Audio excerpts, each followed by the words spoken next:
हम शपथ लेते हैं कि भारत को 2047 तक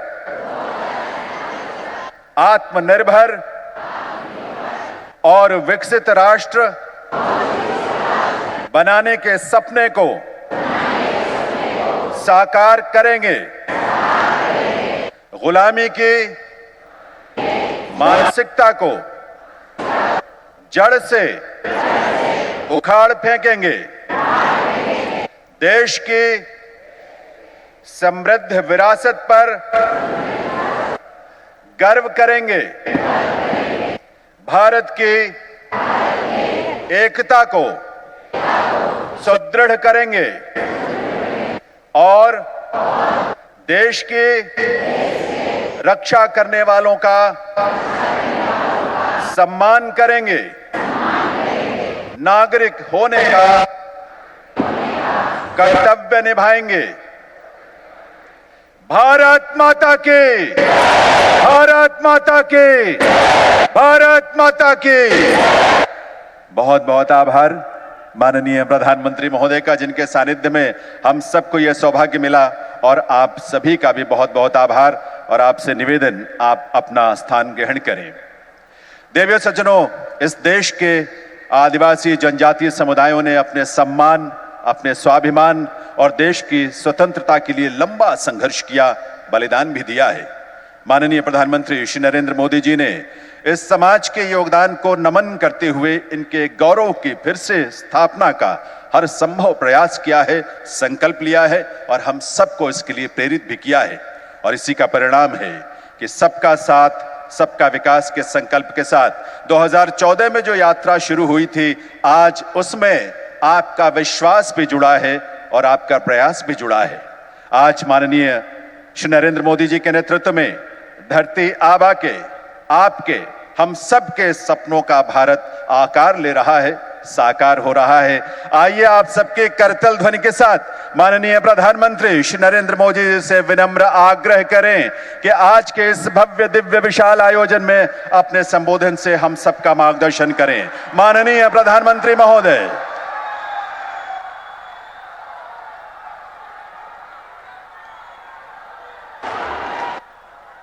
भारत माता की, भारत माता की। धरती आबा भगवान बिरसा मुंडा की, धरती आबा भगवान बिरसा मुंडा की। झारखंड के राज्यपाल सीपी राधाकृष्णन जी, मुख्यमंत्री श्रीमान हेमंत सोरेन जी, केंद्र सरकार के मेरे सहयोगी मंत्री अर्जुन मुंडा जी, अन्नपूर्णा देवी जी, हम सबके वरिष्ठ मार्गदर्शक श्रीमान करिया मुंडा जी, मेरे परम मित्र बाबूलाल मरांडी जी, अन्य महानुभाव और झारखंड के मेरे प्रिय परिवारजन, आप सभी को जोहार। आज का दिन सौभाग्य से भरा हुआ है। मैं कुछ देर पहले ही भगवान बिरसा मुंडा की जन्मस्थली उलीहातू से लौटा हूं। उनके परिजनों से भी बड़ी सुखद मुलाकात हुई है और उस पवित्र माटी को माथे पर चढ़ाने का एक परम सौभाग्य मुझे मिला है। मुझे भगवान बिरसा मुंडा मेमोरियल पार्क और फ्रीडम फाइटर म्यूजियम देखने का भी अवसर मिला है। 2 साल पहले आज के ही दिन मुझे ये म्यूजियम देश को समर्पित करने का सौभाग्य मिला था। मैं सभी देशवासियों को जनजातीय गौरव दिवस की बहुत बहुत बधाई देता हूं अपनी शुभकामनाएं देता हूं और देश के सैकड़ों स्थानों पर देश के सभी वरिष्ठ जन आज झारखंड का स्थापना दिवस भी मना रहे हैं। अटल जी के प्रयास से ही इस राज्य का गठन हुआ था। देश को, विशेषकर झारखंड को अभी 50,000 करोड़ रुपए की अलग अलग योजनाओं का उपहार मिला है। आज झारखंड में रेलवे इंफ्रास्ट्रक्चर और कनेक्टिविटी के विस्तार के तहत कई रेल परियोजनाओं को शुरू किया गया है। आपको ये जानकर खुशी होगी कि झारखंड भी देश के 100%, 100% इलेक्ट्रिफाइड रेल रूट वाला राज्य बन गया है। इन परियोजनाओं के लिए मैं आप सभी मेरे झारखंड वासियों को बहुत सारी बधाई देता हूं। मेरे परिवारजनों, जनजातीय गौरव और संघर्ष के प्रतीक भगवान बिरसा मुंडा की गाथा हर देशवासी को प्रेरणा से भर देती है। झारखंड का कोना कोना ऐसे ही महान विभूतियों को उनके हौसलों और अनथक प्रयासों से जुड़ा है। तिलका मांझी, सिद्धू कान्हू, चांद भैरव, फूलो जानो, नीलांबर, पीतांबर, जत्रा ताना भगत और अल्बर्ट एक्का जैसे अनेक वीरों ने इस धरती का गौरव बढ़ाया है। अगर हम आजादी के आंदोलन को देखें तो देश का ऐसा कोई कोना नहीं था जहां आदिवासी योद्धाओं ने मोर्चा नहीं लिया हो। मानगढ़ धाम में गोविंद गुरु के योगदान को कौन भूल सकता है। मध्य प्रदेश के तंत्या भील, भीमा नायक, छत्तीसगढ़ के शहीद वीर नारायण सिंह, वीर गुंडाधुर, मणिपुर की रानी गाइडिन्ल्यो, तेलंगाना के वीर रामजी गोंड, आदिवासियों को प्रेरित करने वाले आंध्र प्रदेश के अल्लूरी सीताराम राजू, गौंड प्रदेश की रानी दुर्गावती, ये वो विभूतियां हैं जिनका देश आज भी ऋणी है। ये देश का दुर्भाग्य है कि आजादी के बाद ऐसे वीरों के साथ न्याय नहीं हुआ। मुझे संतोष है कि आजादी के 75 वर्ष होने पर अमृत महोत्सव के दौरान हमने ऐसे वीर वीरांगनाओं को याद किया, उनकी स्मृतियों को अगली पीढ़ी तक पहुंचाया। साथियों, झारखंड आना मुझे पुरानी स्मृतियों को ताजा करने का अवसर भी देता है। गरीबों की सबसे बड़ी ताकत आयुष्मान भारत योजना की शुरुआत झारखंड से ही हुई थी।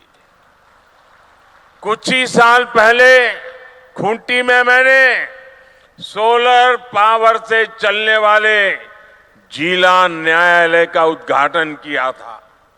अब आज झारखंड की इस पावन भूमि से एक नहीं बल्कि दो ऐतिहासिक अभियानों की शुरुआत होने जा रही है।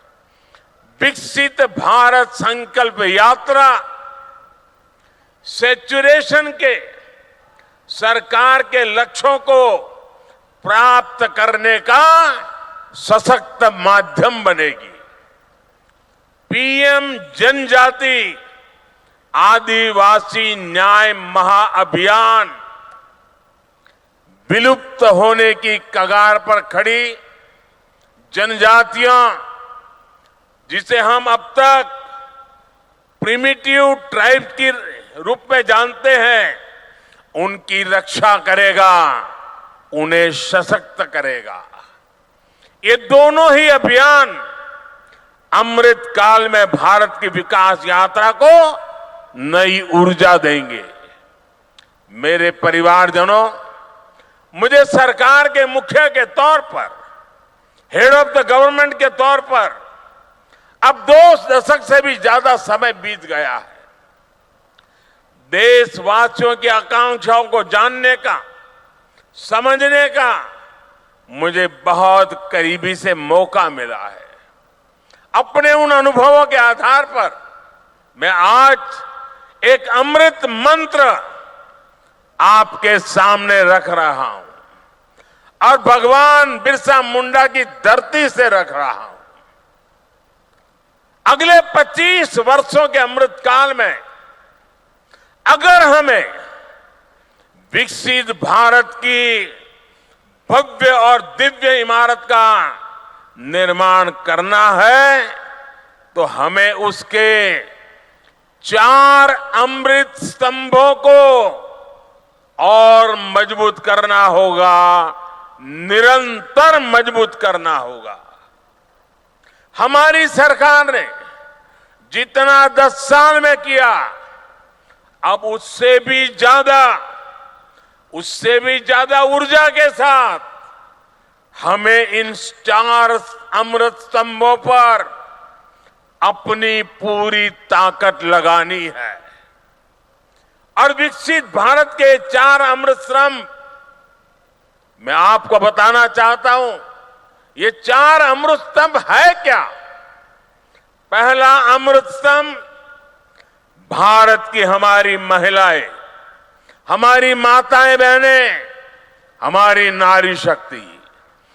दूसरा अमृत स्तंभ है हमारे भारत के किसान भाई बहन और किसानी से जुड़े हुए जो कारोबार है, चाहे पशुपालक हो, चाहे मछली पालक हो, ये सारे हमारे अन्नदाता।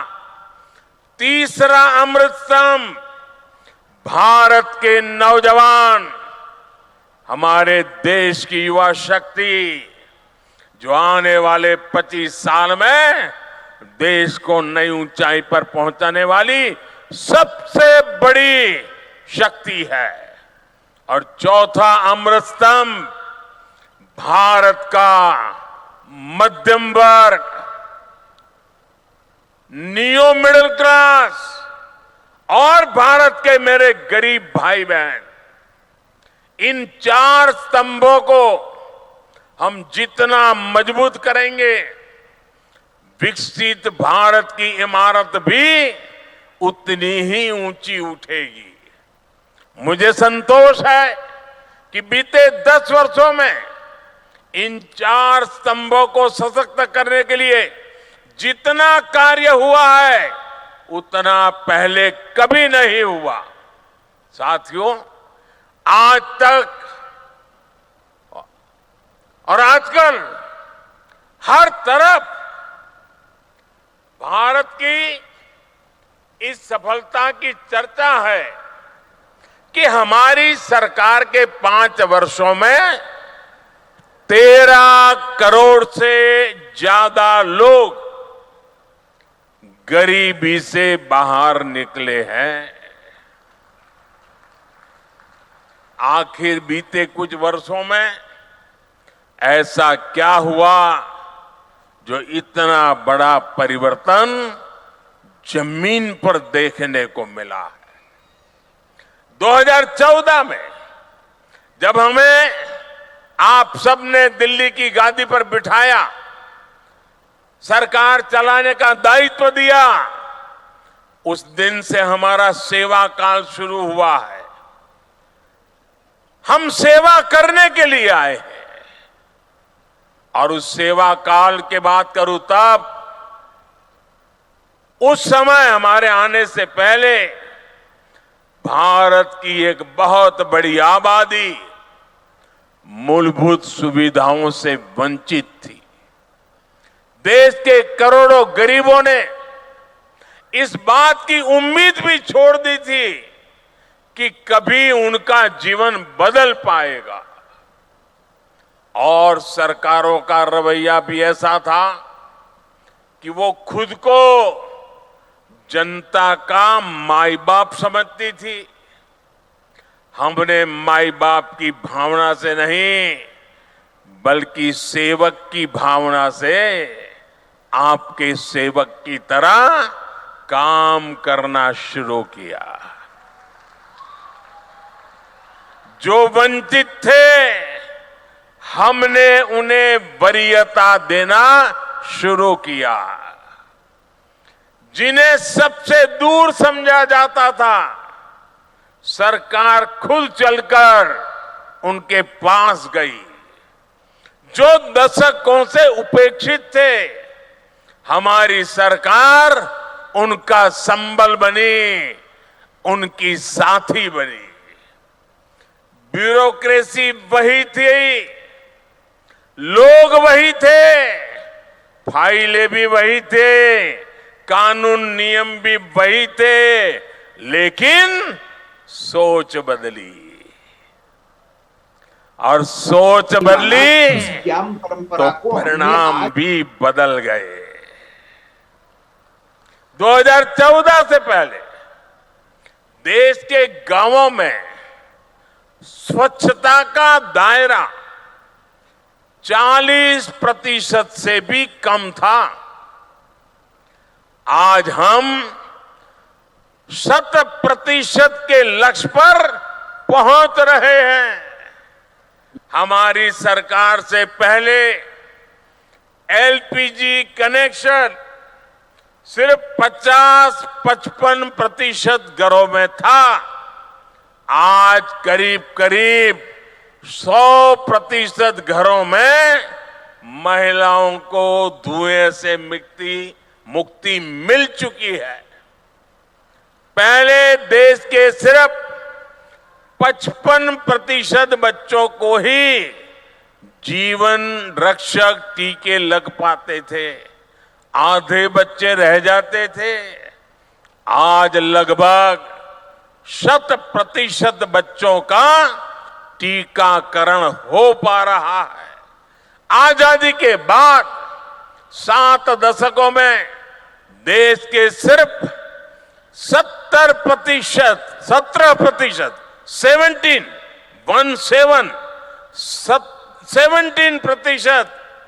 ग्रामीण परिवारों तक नल से जल की सुविधा थी। 20% भी नहीं। जल जीवन मिशन की वजह से आज ये भी 70% तक पहुंच रहा है। और साथियों, हम आप जानते हैं कि समाज में जिनको उस समय मिला था वो कौन थे? ये शुरुआती मलाई मिली वो लोग कौन थे? ये सारे रसूखदार लोग हुआ करते थे।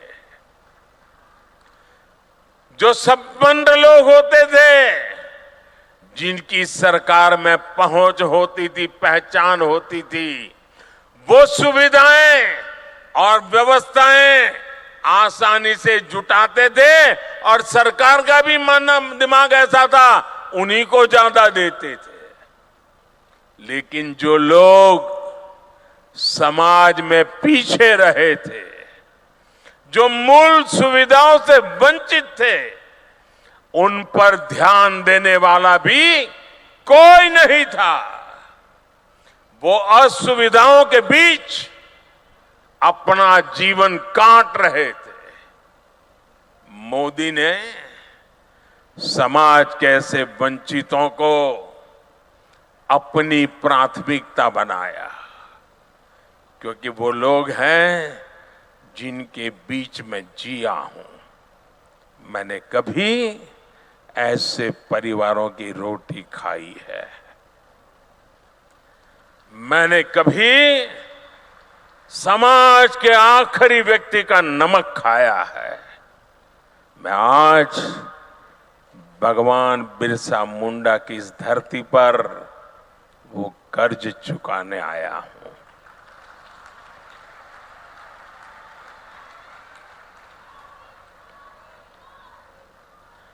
मेरे परिवारजनों, आमतौर पर सरकारों का रवैया रहता है कि जो आसानी से हासिल हो जाए उस लक्ष्य को पहले प्राप्त करो।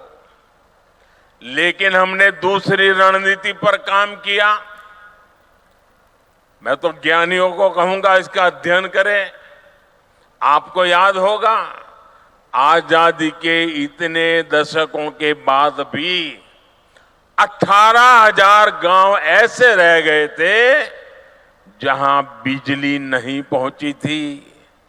18वीं शताब्दी में जीने के लिए, अंधेरे में जीने के लिए मजबूर थे।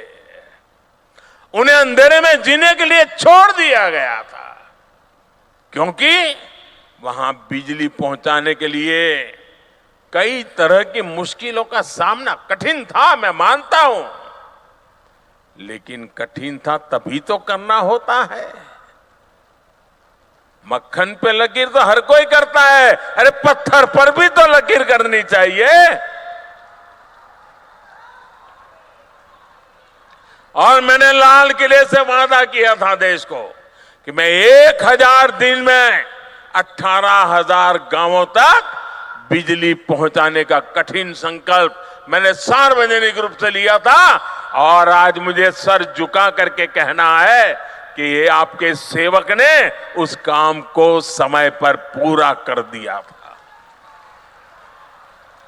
साथियों, हमारे देश में 110 से ज्यादा जिले ऐसे थे जो विकास के हर पैरामीटर पर पिछड़े हुए थे, बहुत पीछे थे।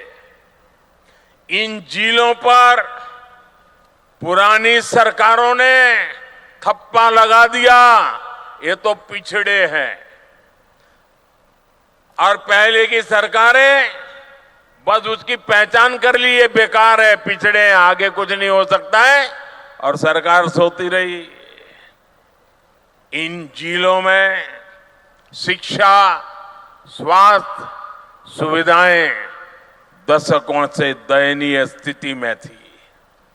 और संयोग देखिए कि इन्हीं पिछड़े जिलों में देश की सबसे ज्यादा मेरे आदिवासी परिवारों की जनसंख्या रहती थी।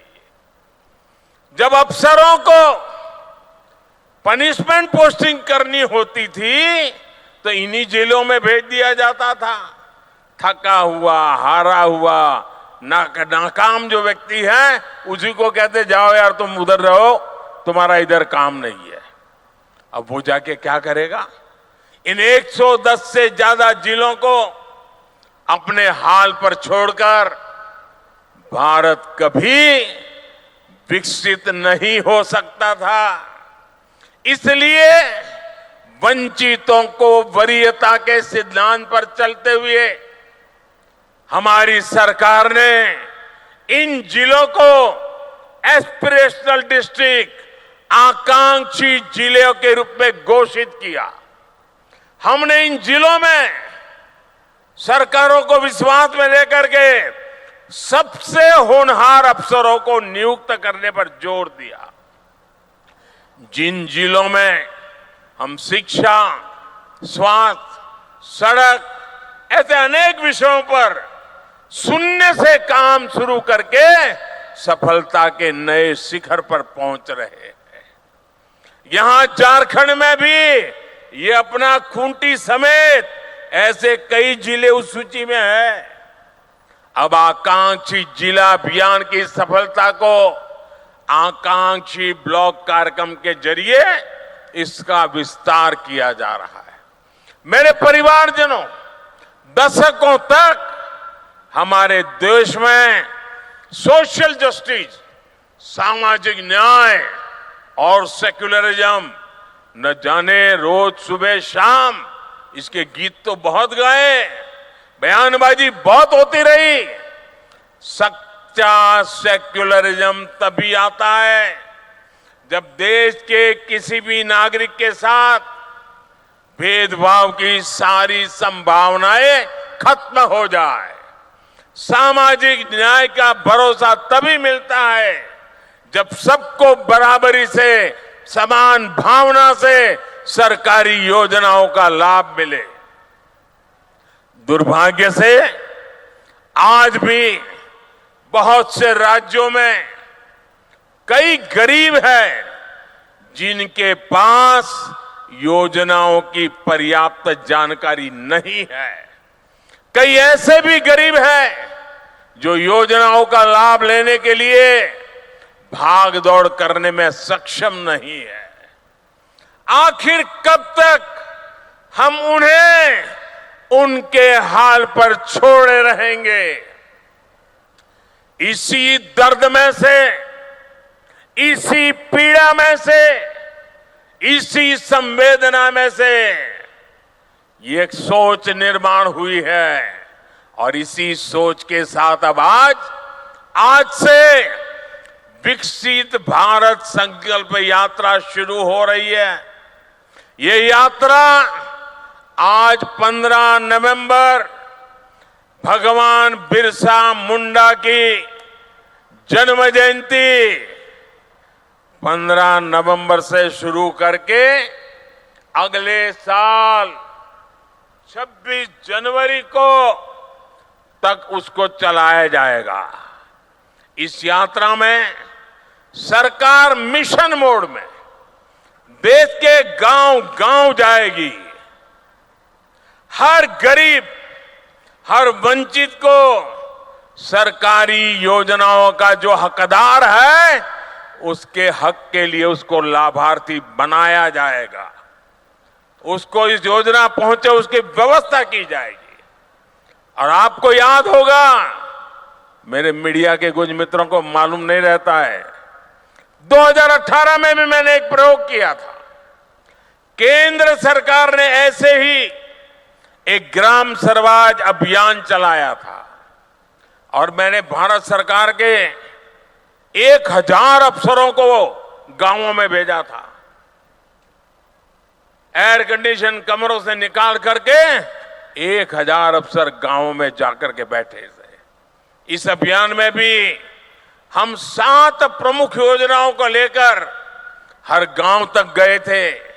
मुझे विश्वास है कि ग्राम स्वराज अभियान की तरह ही हमें विकसित भारत संकल्प यात्रा में भी हर गांव जाकर के ऐसे हर हकदार को मिलकर के इस योजना को सफल करने का प्रण लेकर के निकलना है।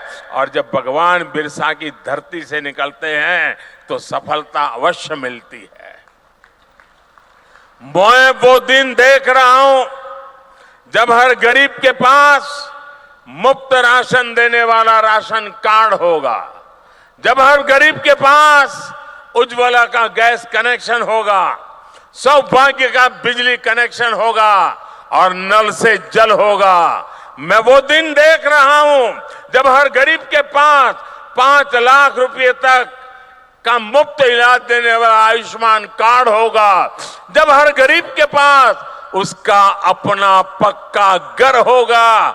मैं वो दिन देख रहा हूं जब हर किसान केंद्र सरकार की पेंशन योजना से जुड़ जाएगा, जब हर मजदूर पेंशन योजनाओं का लाभार्थी हो जाएगा, जब हर पात्र नौजवान मुद्रा योजना का लाभ ले सकेगा और एक एंटरप्रेन्योर बनने की दिशा में कदम रखेगा। विकसित भारत संकल्प यात्रा एक तरह से देश के गरीबों को, देश की माताओं बहनों को, देश के नौजवानों को, देश के किसानों को मोदी की गारंटी है।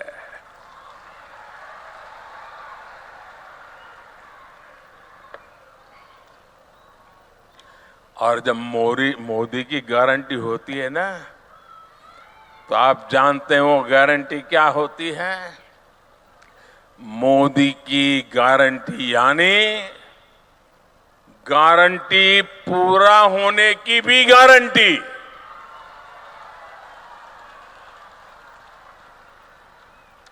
मेरे परिवारजनों, विकसित भारत के संकल्प का एक प्रमुख आधार है पीएम जनमन, यानी पीएम जनजाति आदिवासी न्याय महाअभियान।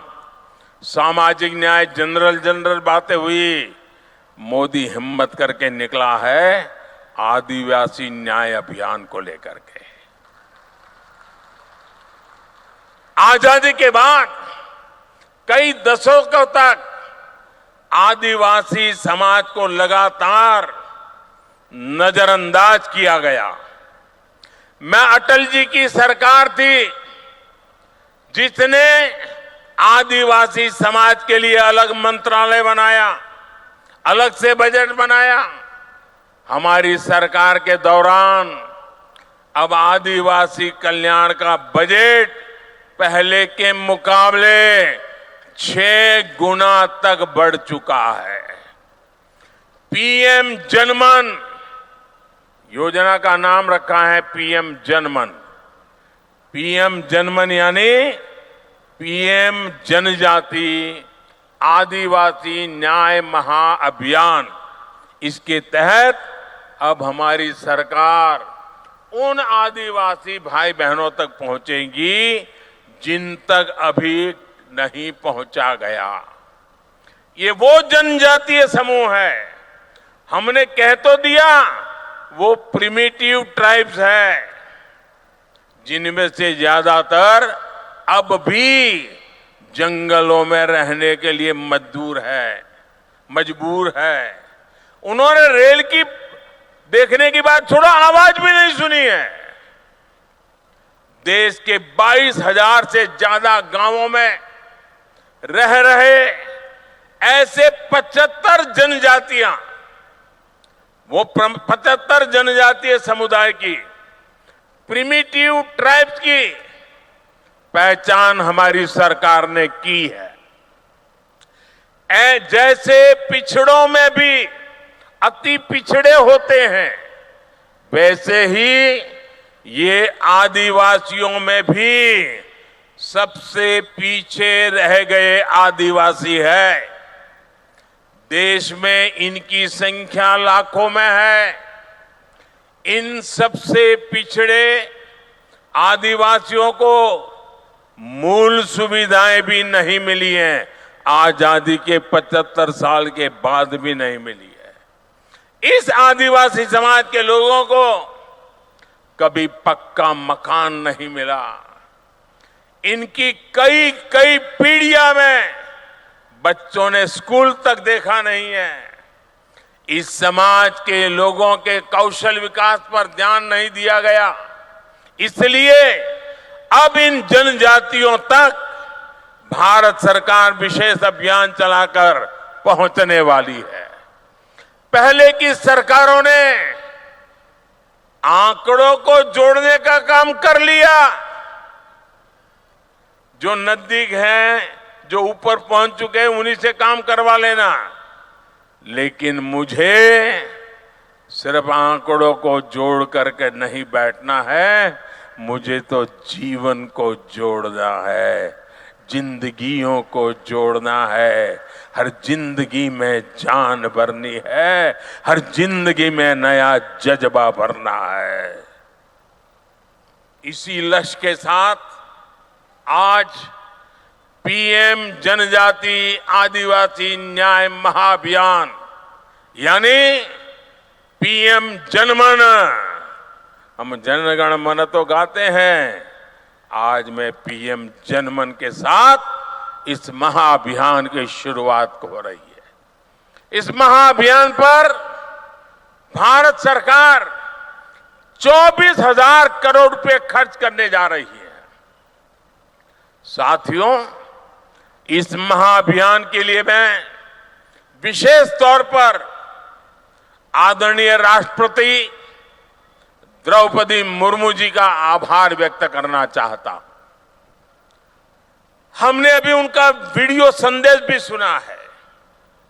जब वो यहां झारखंड में राज्यपाल थी और उससे पहले जब ओडिशा में भी वो मंत्री के रूप में काम करती थी, सामाजिक कार्यकर्ता के रूप में काम करती थी, तो ऐसे आखिरी छोर पर रहने वाले आदिवासी समूहों को आगे लाने के लिए वो दिन रात प्रयास करती रहती थी। राष्ट्रपति बनने के बाद भी वो राष्ट्रपति भवन में ऐसे समूहों को सम्मान के साथ बुलाती रही, उनकी समस्याओं को समझ करके उसके उपाय की चर्चा करती रही।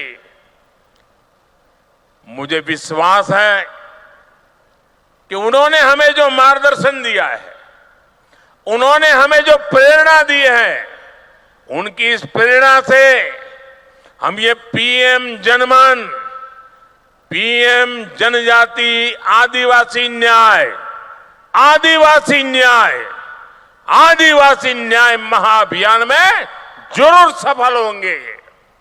मेरे परिवारजनों, हमारी राष्ट्रपति Draupadi Murmu ji women lead development का भी प्रेरक प्रतीक है। बीते वर्षों में जिस तरह भारत ने पूरी दुनिया को नारी शक्ति के विकास का मार्ग दिखाया है, वह अभूतपूर्व है। ये वर्ष माताओं, बहनों, बेटियों की सुविधा, सुरक्षा, सम्मान, स्वास्थ्य और स्वरोजगार के रहे हैं। ये हमारे झारखंड की बेटियां खेलकूद में जो नाम कमा रही है ना, सीना चौड़ा हो जाता है। हमारी सरकार ने महिलाओं के जीवन के हर पड़ाव को ध्यान में रखते हुए उनके लिए योजनाएं बनाई। बेटी बचाओ बेटी पढ़ाओ से बेटियों की जनसंख्या बढ़ी है और स्कूलों में छात्राओं के नामांकन में भी वृद्धि हुई है। सरकारी स्कूलों में छात्राओं के लिए अलग शौचालय निर्माण से स्कूल छोड़ने की मजबूरी कम हुई है। पीएम आवास योजना के तहत करोड़ों घर मालकिन बहनें बनी है, बहनों के नाम रजिस्टर हुआ है, पहली बार उनके नाम पर कोई प्रॉपर्टी हुई है। सैनिक स्कूल, डिफेंस एकेडमी को बेटियों के एडमिशन के लिए पहली बार खोल दिया गया है। मुद्रा योजना के तहत लगभग 70% बिना गारंटी के ऋण लेने वाली मेरे देश की महिलाएं हैं, मेरी बेटियां हैं। महिला स्वयं सहायता समूहों को भी आज सरकार से रिकॉर्ड आर्थिक मदद दी जा रही है। और लखपति दीदी अभियान, कुछ लोगों को मेरी बातें सुनकर के चक्कर आ जाते हैं। मेरा सपना है 2 करोड़ महिलाओं को लखपति दीदी बना के रहूंगा। 2 करोड़ महिलाओं को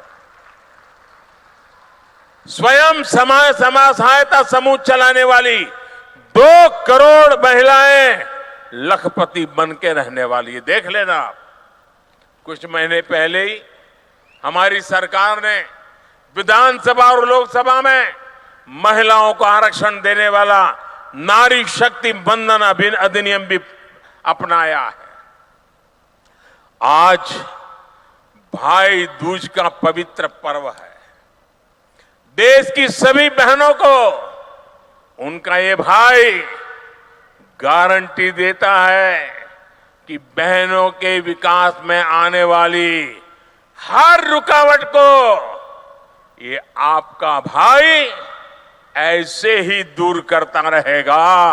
आपका भाई आपकी मुसीबतों की मुक्ति के लिए जी जान से जुटा रहेगा। नारी शक्ति का अमृत स्तंभ विकसित भारत के निर्माण में अहम भूमिका निभाएगा। मेरे परिवारजनों, केंद्र सरकार विकसित भारत की यात्रा में हर व्यक्ति के सामर्थ्य का उपयोग करने के लिए प्रतिबद्ध है।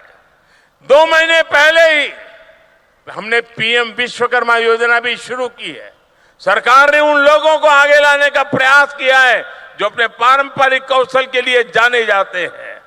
कुम्हार हो, लोहार हो, सुतार हो, सुनार हो, मालाकार हो, राजमिस्त्री हो, बढ़ई हो, अरे कपड़े धोने वाले हो, कपड़े सिलने वाले हो, जूते बनाने वाले हो, ऐसे हमारे साथी ये हमारे विश्वकर्मा साथी, इस योजना के तहत विश्वकर्मा साथियों को आधुनिक ट्रेनिंग मिलेगी और ट्रेनिंग के दौरान उनको पैसा मिलेगा, उनको अच्छे नए औजार मिलेंगे, नई टेक्नोलॉजी मिलेगी और इस पर 13,000 करोड़ रुपए खर्च किए जाएंगे। मेरे परिवारजनों, आज देश के किसानों को पीएम किसान सम्मान निधि की 15वीं किस्त रिलीज की गई है। अब देश के करोड़ों किसानों के खातों में भेजी गई कुल रकम 2,75,000 करोड़ रुपए को पार कर गई है। आप में से जो किसान यहां बैठे होंगे, उनके मोबाइल पर मैसेज आ चुका होगा कि 2,000 रुपया आपके खाते में जमा हो गया है। कोई कटकी कंपनी नहीं, कोई बिचौलिया नहीं, डायरेक्ट मोदी का सीधा नाता रहता है आपके साथ। ये वही किसान है जिनकी पहले कोई पूछ नहीं होती थी। अब इन किसानों की जरूरतों का ध्यान सरकार रख रही है। ये हमारी सरकार है जिसने पशुपालकों और मछली पालकों को किसान क्रेडिट कार्ड की सुविधा से जोड़ा है। पशुधन के मुफ्त टीकाकरण की हमारी सरकार ने 15,000 करोड़ रुपए खर्च किए। कोरोना के बाद आपको मुफ्त टीका लगा, हजारों करोड़ खर्च किए गए, आपके हर परिवारजन को बचाने की कोशिश की गई।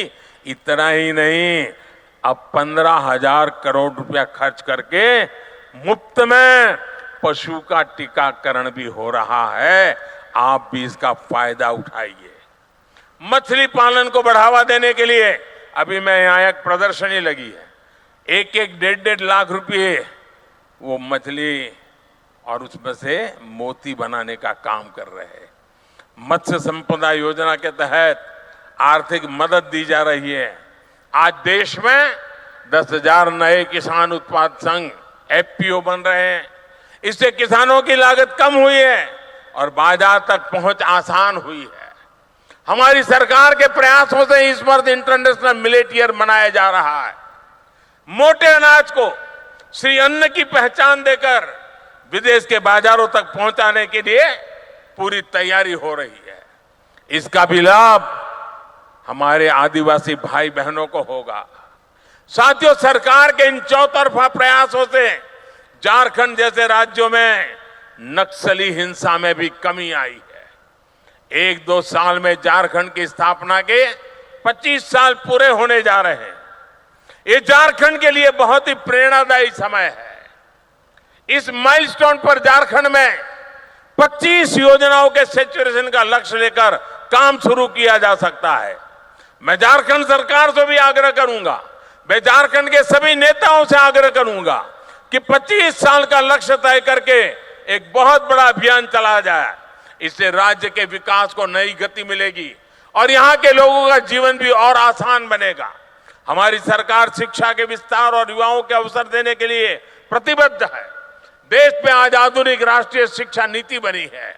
अब विद्यार्थियों को मातृभाषा में मेडिकल और इंजीनियरिंग की पढ़ाई का विकल्प मिल रहा है। बीते 9 वर्षों में पूरे देश में 300 से अधिक यूनिवर्सिटीज बनी है। 5,500 से अधिक नए कॉलेज बने हैं। डिजिटल निधि अभियान ने युवाओं को नए अवसर दिए हैं।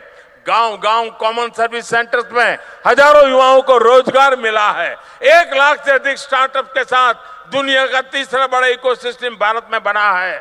आज रांची में IIM कैंपस और IIT ISM, धनबाद में नए हॉस्टल का भी लोकार्पण हुआ है। साथियों, अमृत काल में 4 अमृत स्तंभ, हमारी नारी शक्ति, हमारी युवा शक्ति, हमारी कृषि शक्ति और हमारे गरीब और मध्यम वर्ग की सामर्थ्य शक्ति भारत को निश्चित ही नई ऊंचाई पर ले जाएंगे, विकसित भारत बनाएंगे। मैं इन परियोजनाओं के लिए, राष्ट्र निर्माण के इस अभियानों के लिए एक बार फिर आप सबको निमंत्रण भी देता हूं, आप सबको बधाई भी देता हूं। मेरे साथ मैं कहूंगा, भगवान बिरसा मुंडा, आप कहिए अमर रहे, अमर रहे। भगवान बिरसा मुंडा अमर रहे, अमर रहे। भगवान बिरसा मुंडा। दोनों हाथ ऊपर करके पूरी ताकत से बोलिए भगवान बिरसा मुंडा, भगवान बिरसा मुंडा, भगवान बिरसा मुंडा, भगवान बिरसा मुंडा। आपका सबका बहुत बहुत धन्यवाद।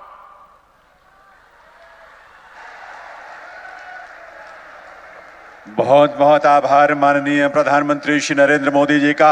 आइए हम सब खड़े होकर करतल ध्वनि के साथ, तालियों की गूंज के साथ खूंटी की इस धरा से धरती आबा भगवान बिरसा मुंडा के साथ जुड़ी पावन भूमि से आभार व्यक्त करें।